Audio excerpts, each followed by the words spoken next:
Vocês já viram água ferver a temperatura ambiente? Acham impossível? Ah, estão desafiados. Aqui na ponta tem um pouco de água. Eu vou puxar o êmbolo da seringa, diminuindo a pressão interna aqui. E aí vocês vão ver um borbulhazinho que é da água evaporando. Essas pequenas bolhas que se formam na água ali é a água entrando em ebulição. Se eu comprimir de volta, vocês vão ver a parede ficando um pouco embaçada, que é a água voltando para o seu estado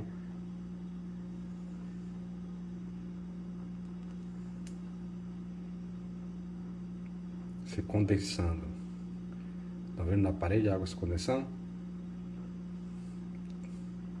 Se nessa vista aqui dá para ver melhor. Vou puxar o êmbolo. Se formam pequenas bolhas dentro da água ali, que é a água se transformando em gás.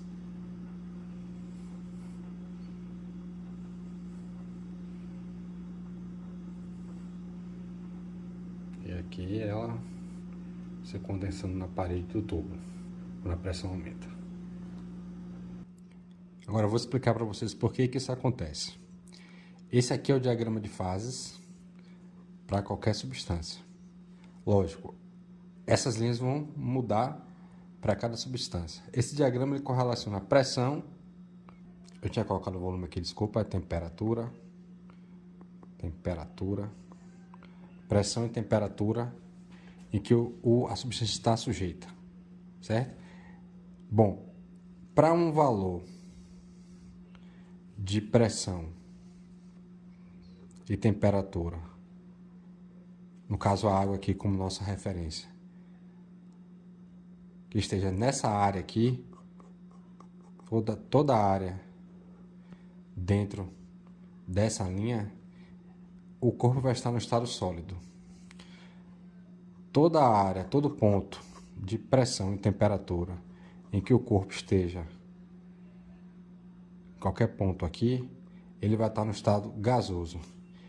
E qualquer ponto, por exemplo, um ponto aqui de temperatura, vamos pensar aqui 100 graus, certo? 100 graus. E dentro de uma panela de pressão, 1,2 atmosferas, certo? Se tivesse em uma atmosfera, uma atm, o corpo estaria aqui na forma gasosa, a 100 graus Celsius. Mas como a pressão está maior, ele ainda se mantém no estado líquido à mesma temperatura, ok? Então esse é o diagrama de 3 fases. Aí você me pergunta, e se estiver numa linha, né? Por exemplo, um ponto aqui e aqui. O que acontece é que o corpo vai coexistir nos 3 estados. Aqui em sólido gasoso e aqui líquido gasoso, aqui líquido sólido. Se você variar nesse sentido, o líquido vai solidificar, é solidificação, para cá liquefação, líquido para gás é evaporação, gás para líquido é condensação, sólido para gás é sublimação, que é um fenômeno raro, mas, por exemplo, o gelo seco é um bom exemplo.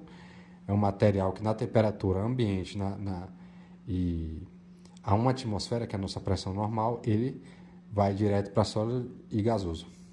Ele forma aquele gásinho que a gente vê nos shows. E de gasoso para sólido, a gente tem... Vou ficar devendo essa para vocês aí. Do gasoso para o sólido. Tarefa de casa aí, gente. Mas a teoria é essa aqui, ó.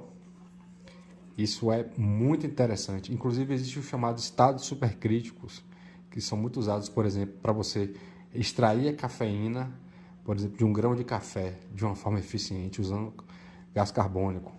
Eles utilizam um estado em que coexiste, por exemplo, líquido e gás ao mesmo tempo, a uma temperatura alta e a uma pressão alta. Isso permite extrair a cafeína sem degradar ela e separar, por exemplo, quando você consome um café que vem descafeinado, ou então você compra um comprimido de cafeína pura na farmácia, porque você quer um estimulante para musculação. Então é assim que são os processos de engenharia química, né? Baseados todos nessas teorias aí que a gente aprende na escola. Valeu!